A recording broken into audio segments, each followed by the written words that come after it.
Aveia le nei tuaso o te whaatalofa ma whawheiloa i atuai i lau whaafongaanga Samoa. Ma lo lava le soifua maua. Ma lo foi le langi e mama. Fia lava le tafa le lo langi o lo e sila sila mai moa mai ai. Ma e maua mai le nei Paul Kalame. Ia e ofo alofa atu. Whaatalofa ma whawheiloa i atu. Te whaafitai le atua ono se awa noa foi umawhai o nā siasi atuai le nei Paul Kalame. I maota malawa. Ia le ngate lea, le ngalo se whaatalofa ia i la tau o loo maua pia le awa noa i meli mai ai. Ia mamomoli mai le nganga whaafitai fo i le nei Paul Kalame. Ma whai ai o na fisoso ni atu. Ia la tau sa ilinga, ia le ngate lea wa la tau fo i tāpenanga. O le nei Paul Kalame ia loo whai ngoina o le Vaevae Tonuina o le upu Moni. Mai Paulo lo watali i e Timoteo ia avea oe ma le fia ia i le atua. Whai ngā ruenga i le eise me mai na te Vaevae Tonuina ia le upu whaauina le atua. Te telitonu o le ngā ruenga le a le tangata Vaevae na te Vaevae ina le fionga pa ia le atua. I le tonu ma le wha maoni ai sea. A wafo i e toa tele i lato ue o lo muli mai. Ai le ngā te leo lo lato whaafonga ma whaalongolongo. Ia au ngā lulue le au Vaevae. I le aoa uina ma le whaamatalaina o le fionga pa ia le atua. Ina ia whaafai fie ia i lato. Ona fesuia ina ma feliwa ina o lato soifua. Mai i le soifua ngatuai i le olanga fau i le li. Ai le ngā te le whaiai a lato whainga whifilinga. Ia au se lato tape nanga fo i mautu. Mo le aso ma le taimi. Ia fio mai ai lo tātou wali o Yesu. O le Paul Kalame la whaatulanga ina i le nei aso. O lo whamatala ina lea i le tusia whaalinga lo no mata upu e fitu. O lo iai se mata upu whapenei. O ai le se lau whaasifu ma le whaafe lea. O lo tautala iai le tusia whaalinga. Taluai o te talitonu o le tasile nei mata upu onga. O le afionga pa ia le atua o loo ese ai ia whaitau au nā le atua. Le ngate lea o lo lato sila fia. Ia au nia o onga fo i e tūlai mai. Te talitonu e iai ni tūlanga o lo whaatitau a ngā i e kālesia.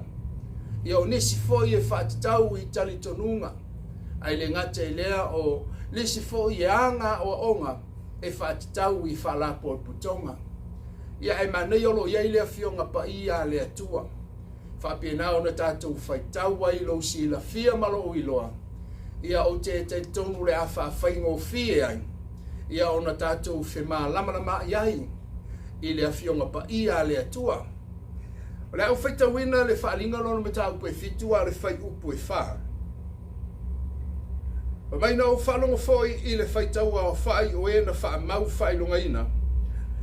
E se lau afe ma afe whanga fulu ma afe wha. O e o wha mau whailonga ina i tu ainga uma o le whanaunga Israelu. Whai upe lima. E se fulu afe ma afe lua. O e o wha mau whailonga ina i le tu ainga o Utah. Se fulu afe ma afe lua ua wha mau whailonga ina i le tu ainga o Reupena. Se fulu afe ma afe lua ua wha mau whailonga ina i le tu ainga o Kato. Se fulu afe ma afe lua ua wha mau whailonga ina i le tu ainga o Asera. Se fulu lua afe ua wha mau whailonga ina i le tu ainga o Nafatali. Se fulu afe ma afe lua ua wha mau whailonga ina i le tu ainga o Manase. Se fulu male lua afe ua wha mau whailonga ina i le tu ainga o Simeona. Le ngata i lea o le se fulu lua afe i le tu ainga o Levi. Se fulu lua afe i le tu ainga o Isakara. Se fulu lua afe i le tu ainga o Sepulona. Se fulu afe ma afe lua ua wha mau whailonga ina ai. Ia le tu ainga o Josefa. ia ele ngata ilea o leisi se fulu afe ma afe lua ua wha mau wha ilonga inai ia le tu ainga o Benjamina o te whaftai le atua o te tonu o leo ua wha malama maile na upu ile nei por kalame le ngata ilea o le wha matalaina ma le tatalaina o le se lau fast fu ma le wha afe lea o i latou ue o loo whaatatau a ngā iai. O lono winga, wha mai o i latou ia o wha mau whailonga ina. O latou mua ulu po o latou 5 tau matau. Se lau wha se furuma wha afe. O le whanaunga Israelu o lono winga leo wha matala mai el tuspa ia. Iai tu a inga i se furuma le luo o Israelu o lono winga. E le o a awhi ai ni tangata ese po ni tangata o nu ese. Dan tonu le o au fia i Samoa i Tonuina. I le por kalama le atua. I le whailonga ina. O le se lau whaas fuma le wha afe lea. Ai i le whaalinga lono mata upo e se furuma le wha. O lo whaamatala mai ai le tuspa ia i hanga waa o i latou ia. Lono wingo lo iai o latou qualification po mea e hanga waa i tangata ia. Warai ona whailonga ina i latou. Ma whapena ona Vaevae e se mai i latou mai le se fulu afe lea ma afe lua. Lea o le a whailonga ina i le taimi lea o le whanaunga Israelu. I le whai upo e tonu wha mai le tala le tuspa ia. Wa latou pe pese foi i le pese fou. O i latou ia, wha mai wa latou pe pese i le pese fou. E le aise se mawhai o na a o a oina. Lono winga o se lau whaasfu ma le wha awhelea. O le pese lea latou te pe pese ai. E matua le ai ma se se malama i le pese lea. O le anga waa mua la leo le se lau whaasfu ma le wha awe. O le pese lea na latou pe pese ai. E le aise isi na te loa. Po a upu lea pese. E le mawhai e stangata na o a wai. A o fea o lo pese a ngā iai. Ai le ngata i lea. O mai o tangata ia ele i leanga i whawhine. Lo wha matala le mata upe, i le whai upe tolu ma le whai upe wha.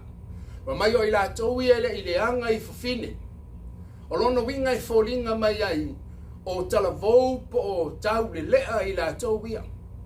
Lono winga i lea o ni tama i tai. E leo ni teine fo ia o le a whailonga ina. A le wha metala le tuspa ia. E le ideanga i lātou i whawhine o lonu winga i tau mai ai o i lātou ia o tau le lea. Ai le ngate le wha metala le tuspa ia o tau pou i lātou. O le ala o le ngate i le wha mele tuspa ia. E le ideanga i whawhine o lonu winga o le ata o tau le lea. Ai whai maile mo le mau le tuspa ia. O tau pou i lātou o lono winga. E matua le lei ma matanga o fie o langa. O tau le lea ia. Lono winga i le pisi-pisia. Ia tupulanga tala vou ia. Pele i pisia i ni mea o le o langa le nei. Fa mai le tala le tuspa ia fa mai. O i lato wia o whaatawina mai i tangata. O le tasi lea nga waa. O le se lau fast ma le wha afe lea. Lono winga o tangata ia o tangata na tuuina atu pe na whaatawina atu. Lono winga iaini tangata na lato whaatawina tangata ia. Ai le ngate lea fa mai. O i lato wia se lau fast ma le wha afe. Fa mai. E le ai se pepelo i o latou fufonga. Lono winga o tangata i e whana nau mai a. E le pepelo. E le ai ma se upu lua ngia e sau i o latou fufonga. Le wha mai le tala le tuspa ia. O i latou i e le ai se pepelo i o latou fufonga. Ai le ngate le wha mai le tuspa ia. E le po na i latou. O anga vaala i o tangata i e se lau fast ma le wha afe. lea ua sauni e maka ma whaailonga i le whaailonga le atua. E le ngata wala tau pese le mawhai o na awa wina e se tasi.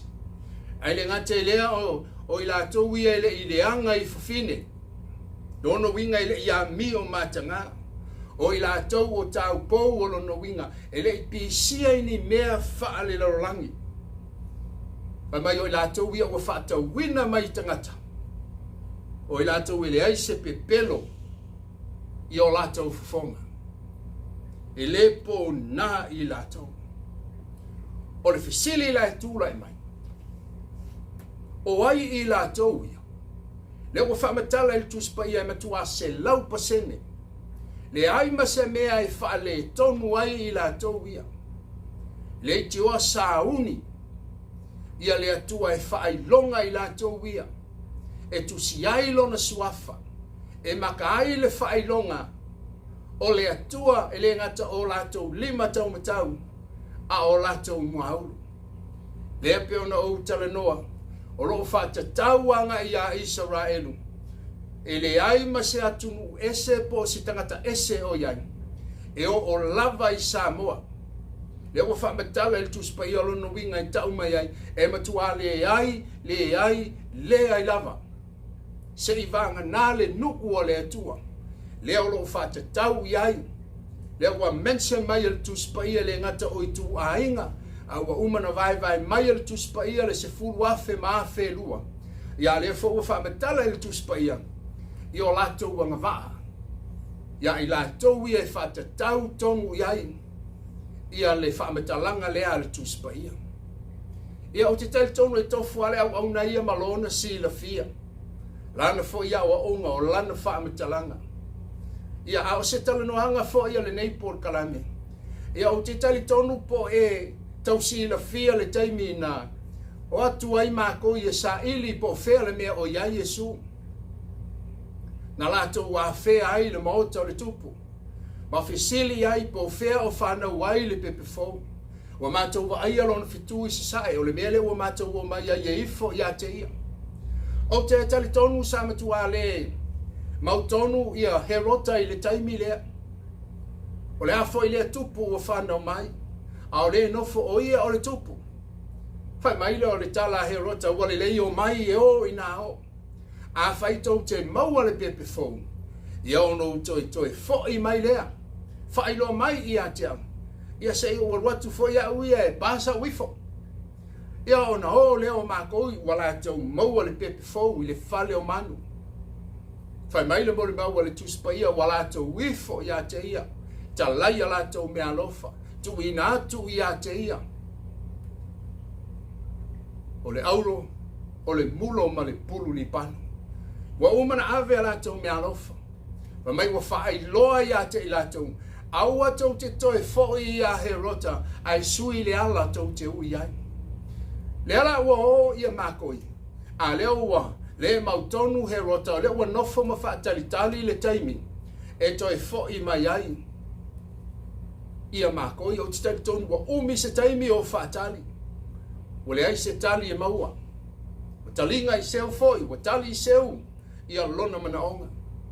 Ia ona whai lea o le whaai unga le tupu wa ia longo ina ia fita fita.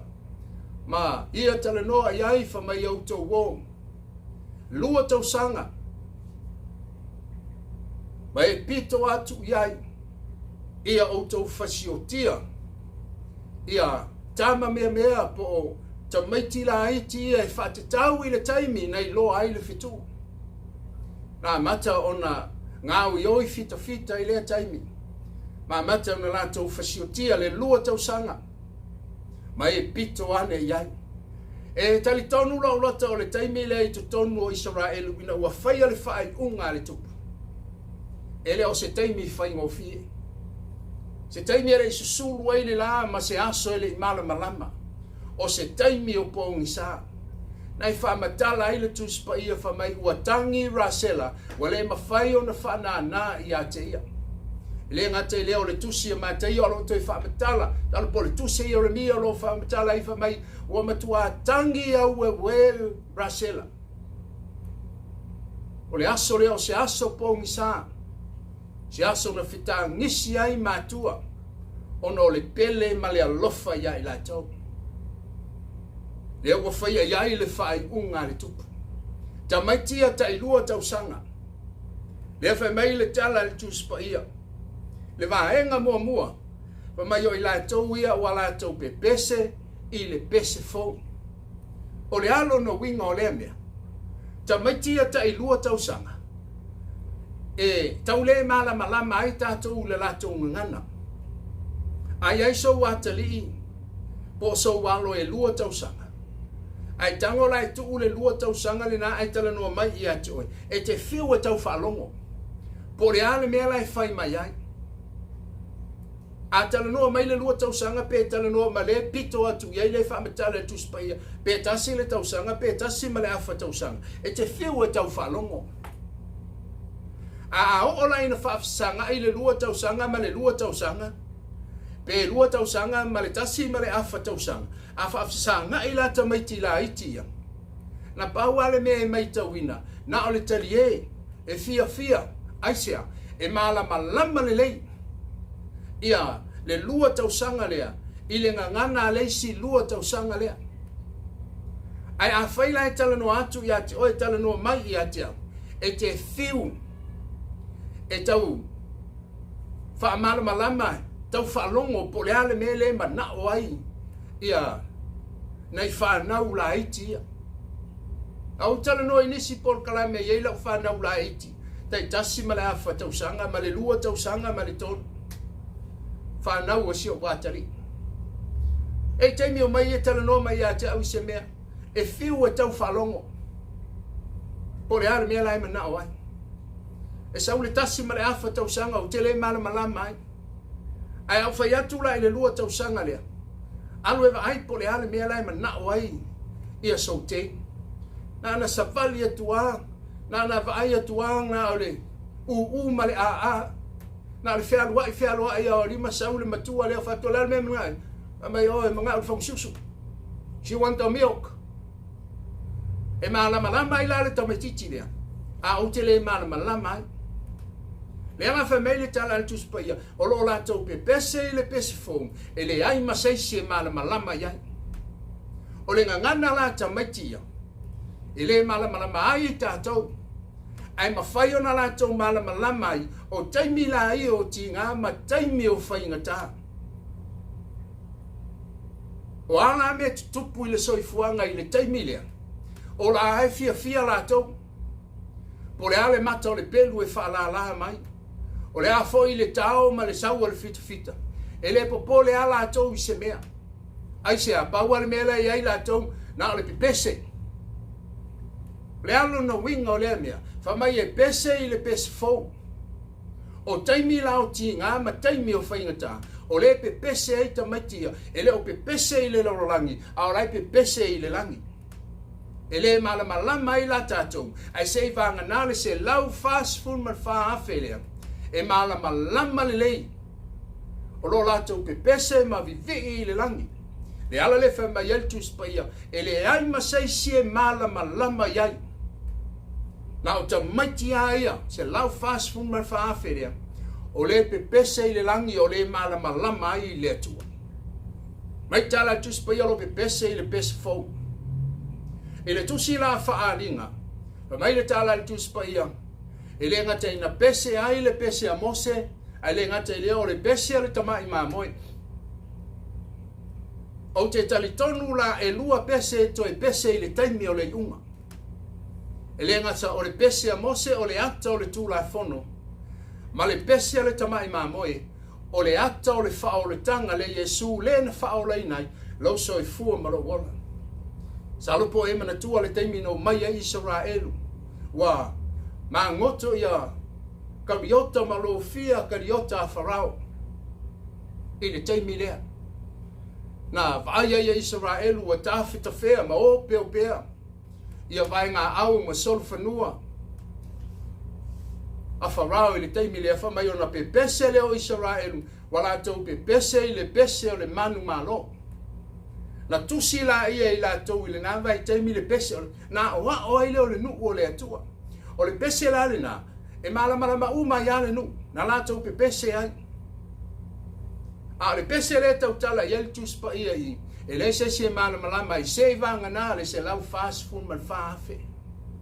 I le taimi la o le unga, e to e pese ai pese ia e lua.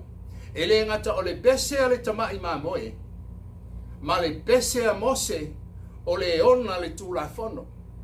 I le pese la le tamai mamoe na e tala noa i aile tusi salamo o ta vita. Whawai le atua o te pese ia te oe. I will sing you the new song. Whamai o te pese ia te oe. I le pese fau.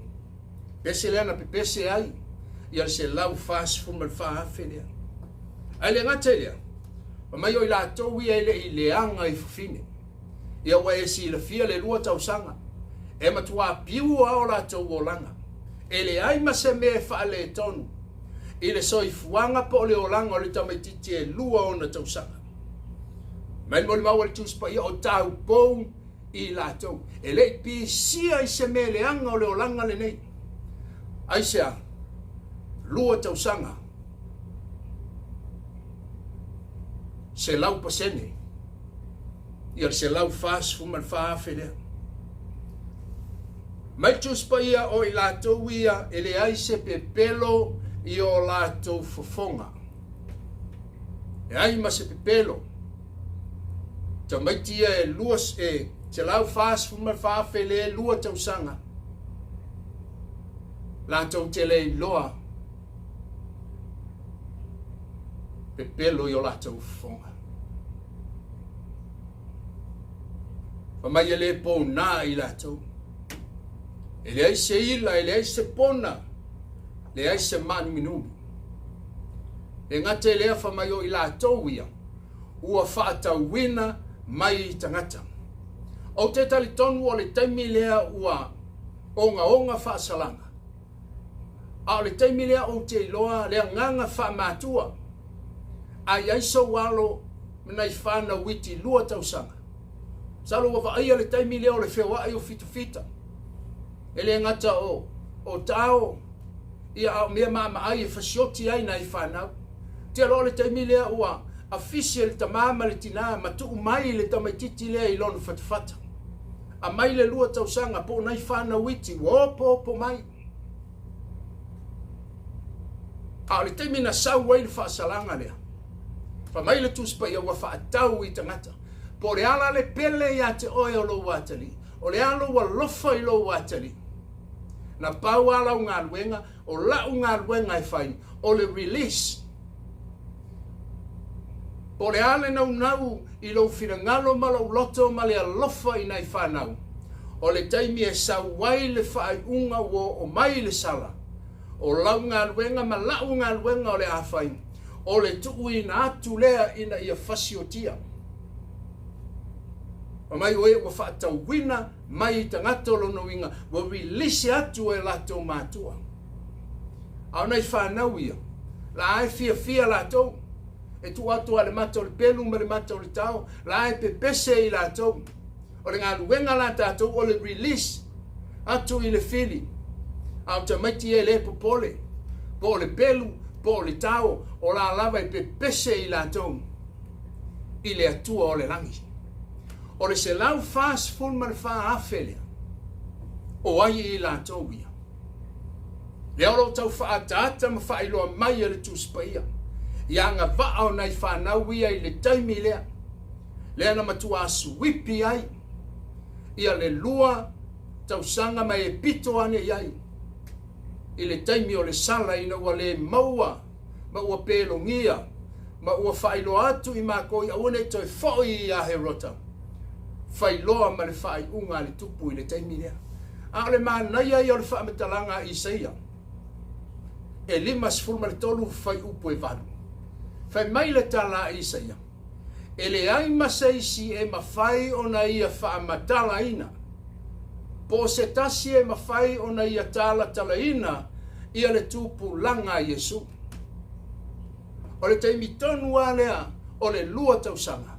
O le taimi foi lea sa iai Yesu i le taimi lea o le tupu langa uma lea Yesu e se lau wha se fulu man wha hafe. lea na matua suipi e fita roma i le taimi lea. Le ai seisina ia whaamatala ina, mea te tele na whaia Iesu, o Vaevae na whaia Iesu. Le ai maseisina te iloa. Ai sea, a wafoi e le tūpulanga whaatasi ma Iesu, whai mai le tala Leauanae. A tu sia i lalo mea ia na whaia Iesu, o Vaevae o whaamalo longa, ma so se mea le lei na whaia Iesu i le taimilea, whai mai le moli maua Leauanae e le ofi le lorolangi. Ai taluai o ngā luenga te tele, ma Vaevae na whaia Iesu. Mai ai le aso mua na soifua mai ai Iesu, e o i le taimi na tau nuu ai ke riso i le sa taurong. Te loe le ai maseisina ia whaamatala ina, ni ngā luenga le lei na whaia Iesu i le taimi lea. Ai sea, a le tūpulanga uma le ai Iesu, lea na whasiotia i le taimi lea. Le ala le na alaina le seisina te whaamatala ina, le tala ango i Iesu. Se lau whaasa fulu mar whaafe lea. I lātou e le aise pe pelo i o lātou fufonga. E le a mi o mātanga, o lo lātou pe pese i le pese fo, e le aise pe pelo i le aia ma se aisi mea i le pona. Le o lo whata tau i ai. E ale tusi a whaalinga lono me tā upo e fitu. O le fisili le neias. O ai le se lau whaas fuman whaafene. O whaatitau i se e kālesia. Whaatitau e se whala pōputonga. O whaatitau i se lotu. O whaatitau i se awa onga. Mana ia le whaamitalanga al tuspa ia. I loo i loa. O loo whaatitau le se lau whaasfun man whaafe lea.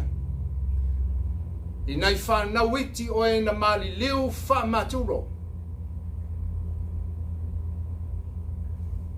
I le taimi o le malo Roma. Whamaile mo le maua le tuspa ia wa alanga mai le tasi angelu au a tau te whaaleanga le whanua. Se i whaamau whaailonga. Le se lau whaasfun man whaafe lea. I lātou ia na tuina atu o lātou wola i le ali. I lātou ia le iloa solomuli. Nai whanau ia na lātou wofo i na atu. They sacrificed their life for God. Po le mata o le pelu, po le mata o le tau. E fia a lātou i le ali. A le tātou te ilo le whamatalanga al tuspa ia. Wa lātou pe pese i le pese fo. Po wati ngā, o a me o mai, o a whainga tae, ta whenga o le olanga le nei. They're still singing to the Lord. La lawe pe pese i la tau, i le li. Le ai maseisi o le lalolangi le nei e malama lamai. Pe ia o le tangata e papatiso ina e le ngangapa i o le atua. Le tangata e tautala i le ngangana ese ese.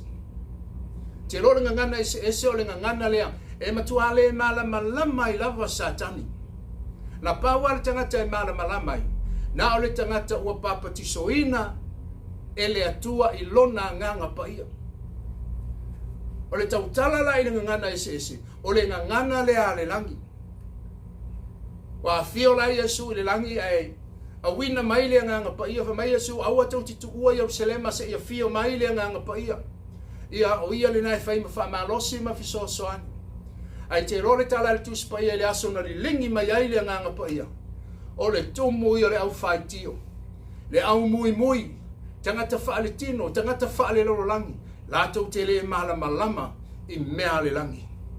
Whamaila lātou ngangana o tangata ia wa o nai le waina. Ia e tū i lunga peteru. Tangata wa whaatumo ina e le nganga pa ia. Whamai o na aso e ngata ai o lo tau tala ai o elu. Whamai e li lingi mai ai lona nganga pa ia le nganga o le atua ia i lātou malava. So tangata e tali tonu i le atua. o le tangata le nai whaatumuina e le nganga pa i o le atua. Te loso o se taimi e tautala i le tangata i ngana ese o le tele i o le au whaitio, ma le au mui mui, la tau te le malama i mea le atua. Ai o te whaafitai le ua a mai e tala vou ia, nai whanau ia le ata o le pese fau. Pai mai mo le mau le tuspa ia, o te pese ia te oe i le pese fau. Le ngata o lou fufonga malo ngutu, ai pese ai o tātou loto i le li.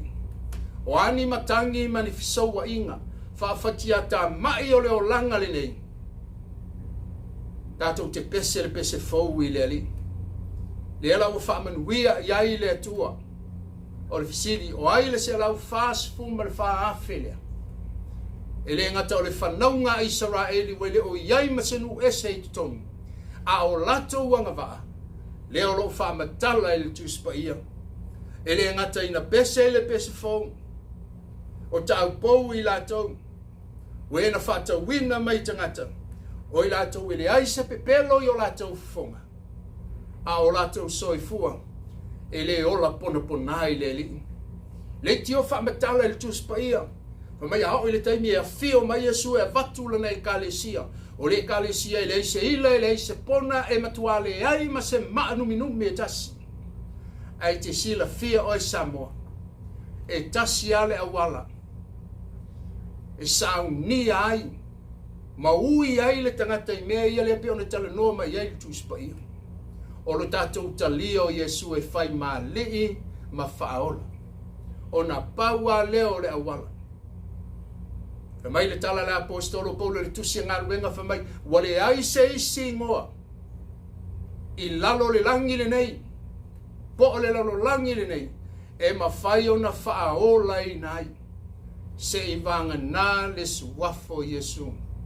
O i o le ala upu Moni ma le ola. I le ola e whaavavau le Ioana tau pe suma whaafai upo e ono. E aia se isi awala. E tau wami o Tonuina lalo so i fuamalo ola i le toto o ke riso Yesu. O nā vele o lo so i fuamau whata ele ina i tātou i le toto o ke riso.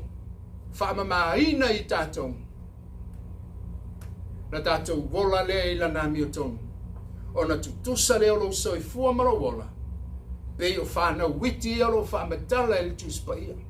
O na paua leo le awala e tau wami o Tonuina i tātou. Ia leo le lotu e tau wami o Tonuina i.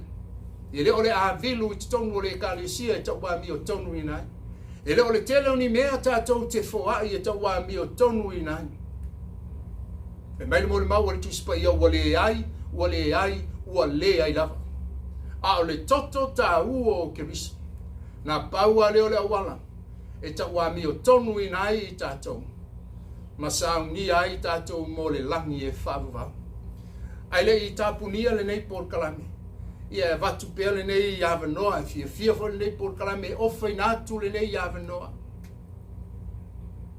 E ala i le whao le tanga, o le maliwa Yesu i le satauro. Steli tonu o lo, e pisi fo i tiuta ma whaiva masani.